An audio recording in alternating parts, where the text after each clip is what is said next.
भाई, आज आपल्या जिल्हा परिषद आणि पंचायत समिती निवडणुकांचा निकाल जाहीर झालेला. एकंदरीत आजची निकाल बघता आपली पहिली प्रतिक्रिया काय? खरं तर आत्ताचा जो या 2026चा जो निकाल आहे पंचायत समिती जिल्हा परिषदेचा, कारण पूर्ण पनवेल तालुक्यामध्ये जर तुम्ही याचा रिझल्ट पाहाल तर जनतेने हा पूर्ण BJP या पक्षाचे उमेदवार सगळ्यांना विजय केलेले आहेत. कारण गेली 40 वर्षापासून शेतकरी पक्ष असेल किंवा इतर आघाडी असेल तर याही देखील ग्रामीण भागामध्ये मोठ्या प्रमाणात काम केलेला होता आणि प्रत्येक ग्रामपंचायतीमध्ये बघाल तर विकास झालेला आहे. परंतु कुठेतरी या दोन्ही मतभेदमध्ये जर कुठेतरी एवढ्या मोठ्या प्रमाणात बहुमत आणि पूर्ण निवडणूक येणारे जे उमेदवार आहेत ते फक्त BJPचे आलेले आहेत. इथे कुठेतरी थोडंसं जर तुम्ही फॉर्म भरल्यापासून जर मी सुद्धा फॉर्म भरण्यासाठी मनसेचं होतं, आमचे देखील उमेदवार उभे होते. परंतु असं आहे की फॉर्म भरल्यापासून जर आपण पाहाल की निवडणूक आयोग जे निवडणूक अधिकारी असतील यांचा जो प्रतिसाद होता तो अपोजिट उमेदवार म्हणजे सरकारचे अपोजिट जे उमेदवार होते त्यांना कुठेतरी त्रास होणं असा प्रकार चालू होता ना. ते देखील आता तुम्ही निवडणूक जेव्हा ओपन होतं मतपेटीतून मतदान काढला जातो आणि प्रत्येक एरियाचा जो घोषित केला जातो मतदान, परंतु तिथे 6-7 फुटाचा असा अंतर ठेवला जातो त्या ठिकाणी. कारण बरेचसे मतदार जे हारलेत, निवडणुकीला उमेदवार हारलेत, ते येताना रडत येत होते, कोण असा आरडाओरडा करून येत होते त्या ठिकाणावरनं. का त्याने विचारलं आम्ही काय झालं, नक्की काय चाललंय तिकडे, तर त्यांचं असं म्हणणं आहे की 7 ते 8 फुटावर ती जी पेटी आहे मतदान पेटी, ती पेटी जवळ ना जो सील असतो सरकारचा, तो सील फोडताना देखील सूचक किंवा त्यांचे जोरीचे 2-4 लोक असतात, उमेदवार असतो, यांच्या समोर फोडलं गेलं नव्हतं. त्यांना 7 ते 8 फुटाचा अंतर दिला होता. मग तुम्हाला कसं काय दिसणार की जर आपल्याला एखादी वस्तू घ्यायची असेल तर आपण पहिले तिचा शहानिशा करतो, तिला फोडतो आणि बघतो बाबा डमी दाखव, हे दाखव. मग जर मतदाराला जर त्याची दिशाभूल होत असेल निवडणूक उमेदवाराची, तर मग तुम्ही याचा विचार जनतेने केला पाहिजे. जर तुम्हाला खरोखर आता तुम्ही बहुमत दिलाय, मग याच्या पुढचा तुम्हाला विकास खरोखर होईल का असं वाटतं का? हा मोठा जनतेला केलेला आमचा प्रश्न आहे. म्हणजे या निवडणुका पारदर्शकतापणाने झाल्या नाहीत असा तुमचा आरोप आहे. खरी गोष्ट आहे ही. कारण मीच नाही बोलत तर ही जनता बोलत आहे की ज्या ठिकाणी तुमचा बालेकिल्ला असेल त्या ठिकाणी विरोधकाला किंवा सरकारमधील BJPच्या उमेदवाराला बहुमत कसा मिळतो. जर लोक बोलतात की आम्ही तुम्हाला मतदान केलं आहे, मग तिकडे दिशाभूल कशी काय मतदाराची होते. मग कुठेतरी निवडणूक असेल, सरकारची काही यंत्रणा असतील, याच्यामध्ये कुठेतरी तडजोड झालेली आहे. भाई, आपण एकंदरीत बघायला गेलं तर पनवेल ग्रामीण पट्टा हा शेतकरी कामगार पक्षाचा एक काही बालेकिल्ला असं आहे असं म्हणलं जायचं. कारण बहाराम पाटील ज्यावेळेला विधानसभा त्यांनी लढवली त्यांना सर्वाधिक मतं ही ग्रामीण पट्ट्यातनं निघाली होती. आणि आज जर आपण बघितलं तर एकही शेतकरी कामगार पक्षाला पनवेलमध्ये म्हणजे सीट न मिळणं किंवा जिंकून न येणं, शेतकरी पूर्णपणे शून्य होणं, त्याला तुम्ही कसं बघताय? याच्यामध्ये बरेचसे त्या पक्षाचे जे काही पुढारी होते ते पक्ष बदल केले होते किंवा इकडे निवडून आलेली लोक तिकडे BJP मध्ये गेले होते चका पक्षाचे. आणि असं बघितलं तर इथे एकच नाही तर काँग्रेस, राष्ट्रवादी, उबाटा, काही ठिकाणी मनसे देखील त्यांच्या सोबत होती. पण विषय असा आहे की सर्व जी लिडरशिप आहे त्यांना सर्वांना एकत्रित घेऊन चालणं आणि सर्वांना आपापली जबाबदारी देणं हे कुठेतरी झालेलं नाही.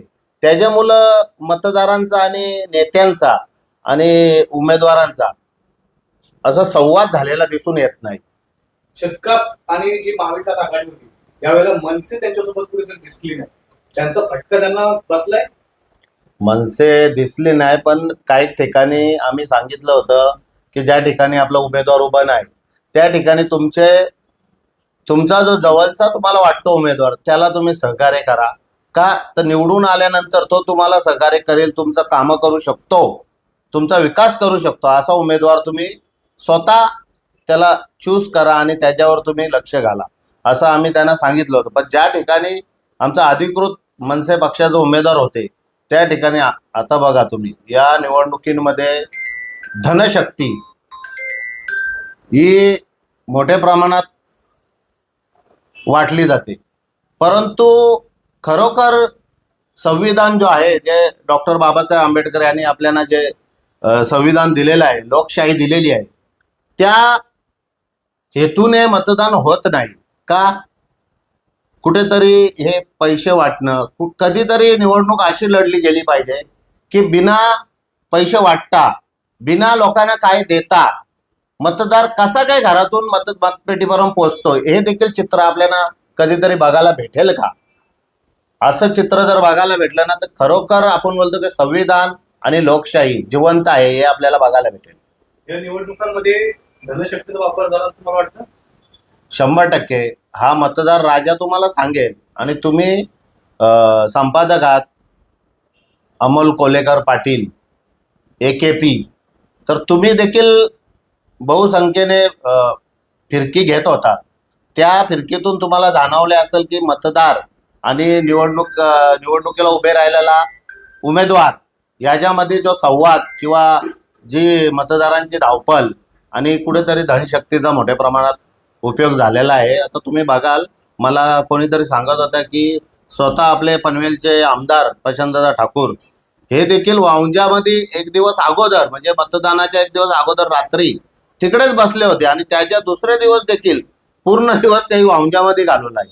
म्हणजे कुठेतरी याच्यामध्ये आम्हाला दिसून येतो की एकतर आमचं जे राजकारणातील आमचं नॉलेज आहे त्या माध्यमातून आम्ही बघतो की चिंद्रनला येणारा अदानीचा प्रोजेक्ट हा असू शकतो किंवा जनतेचा विकास आणि जनतेची दिशाभूल कशी केली जाते. तर हे फक्त काय तुम्ही प्रोजेक्ट येणारा प्रकल्प येणारा त्याच्याकडेच लक्ष देता का हे पण महत्वाचं आहे. जनतेने हे पण विचार करायला पाहिजे होता असं आमचं मत आहे. भाई शेवटचा प्रश्न, ज्या पक्षाचं देशामध्ये सरकार आहे, राज्यामध्ये सरकार आहे, स्थानिक आमदार देखील त्यांचेच आहेत, अशा आमदारांना एखाद्या छोट्याशा गावामध्ये बसून पूर्ण मतदान होईपर्यंत थांबावं लागतं, हे त्यांचं अपयश आहे का? एवढे बघा, कुठलाही पक्षाचा आमदार असेल किंवा तालुका अध्यक्ष जिल्हा अध्यक्ष त्याही फिरलं पाहिजे. प्रत्येक ठिकाणी जिल्हा परिषद तालुक्यामध्ये फिरलं पाहिजे. पण एका जागेवर ठामपणे कुठला आमदार जर बसून राहतो तर जनतेला आणि इतर लोकांना त्याचा असा सहवास वाटते की खरोखर तिथे काहीतरी एवढं काय मोठी गोष्ट आहे की आमदार साहेब ह्या गावामध्ये एवढे तासोन तास का बसले किंवा एक दिवस अगोदर का आले, हा मोठा प्रश्न आहे. तर इथं कुठंतरी लोकशाही, धनशक्ती आणि तिकडे तुम्ही बघितलंच असेल की बराच असं गोंगाट चाललेला की दुपारी देखील पैसे वाटले जात होते. तर कुठंतरी मोठ्या प्रमाणात दडपशाही चाललेली आहे. निवडणूक आयोग या सगळ्या गोष्टींवरती मौन बाळगू नये, तुम्ही काय त्यांच्यावरती बोलणार आहात का किंवा निवडणूक आयोगाची काय कामगिरी राहिली आहे? आम्ही पहिल्या दिवशी फॉर्म भरताना देखील निवडणूक आयोगाला बोललो होतो की जेव्हा फॉर्म भरायला प्रत्येक उमेदवाराला 3-3, 4-4 वेळा फेल केलं होतं आणि त्याला सांगितलं होतं की जेव्हा एखादा ॲडव्होकेट वकील फॉर्म भरतो तो परफेक्टच असतो, 1-2 चुका असू शकतात, परंतु हे सांगते की हे जागा भरा, ते पूर्ण भरा. याच्यावरूनच आम्ही निवडणूक आयोगाला बोललो होतो की तुमची जी यंत्रणा आहे ती परफेक्ट नाही आहे. तुम्ही सांगायला पाहिजे, तुम्ही सुचवायला पाहिजे उमेदवाराला की असं केलं पाहिजे, त्याला एक चार्ट दिलं पाहिजे की असं असं करा, असं असं आम्ही घेणार. हे काही न करता त्यांचा कुठल्याही यंत्रणावर दबाव नव्हता ना आता देखील त्यांची कुठलीही प्रतिक्रिया नाही. तर याच्यामध्ये सरकार काय, आता आमच्या सरकारला तर मागणं आहे की तुम्ही याच्या बारकाईने सगळी चौकशी केली पाहिजे की एका बाजूला तुम्ही जर सर्व जोर लावून जर निवडणूक जर सरकारची यंत्रणाच दबावाखाली काम करत असेल तर मग लोकशाहीचा कुठेतरी गलछपी होताना दिसत आहे. या निवडणुकामध्ये आपल्या पनवेल पंचायत समिती असेल आणि रायगड जिल्हा परिषद असेल, मनसेचे किती उमेदवार होते आणि त्यापैकी आता सध्याची परिस्थिती काय आहे? म्हणजे विजयाची निवड किती झाली? मनसेचे आमचे पौंजामध्ये एक उभा होता, पौंज पंचायत समिती, त्यानंतर गव्हाण जिल्हा परिषद, वाल पंचायत समिती आणि एक आमचा इकडे होता आदईमध्ये, त्यांनी मागे घेतली होती काहीतरी, यांचा आघाडीचा एक मतभेद होता त्या ठिकाणी. परंतु आम्ही तर धनशक्ती वापरत नाही, राजसाहेबांच्या विचारानं चालतो आणि हिंदुत्व मराठी माणूस, आम्हाला आतापर्यंत कोणतीही सत्ता दिलेली नाही आहे.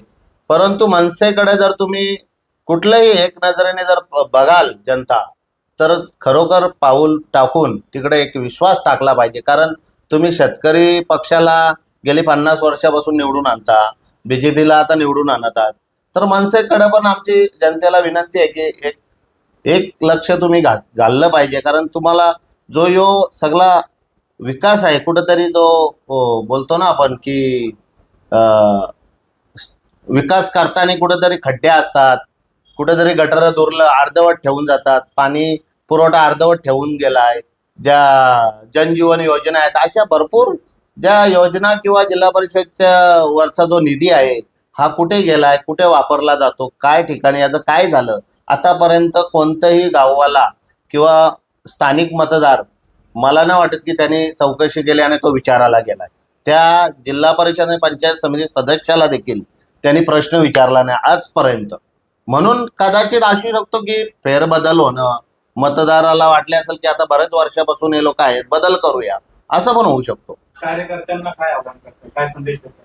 मी मनसे कार्यकर्त्यांना किंवा मतदारांबंधूंना सांगेन की कुठेही डगमगावून जाऊ नका. येणारी जी या परिसरामध्ये जी नैना आहे, नैनाचा जो प्रकल्प येत आहे, आता तुम्ही सुकापूर, विचुंबे, आदई, नेरे या परिसरामध्ये जो प्रकल्प टाकलेला आहे, त्या मतदारांच्या घरावरनं रस्ते टाकलेले आहेत आणि जर तो घर तुटला तर त्याला नैना पैसे देखील दिले जाणार नाही.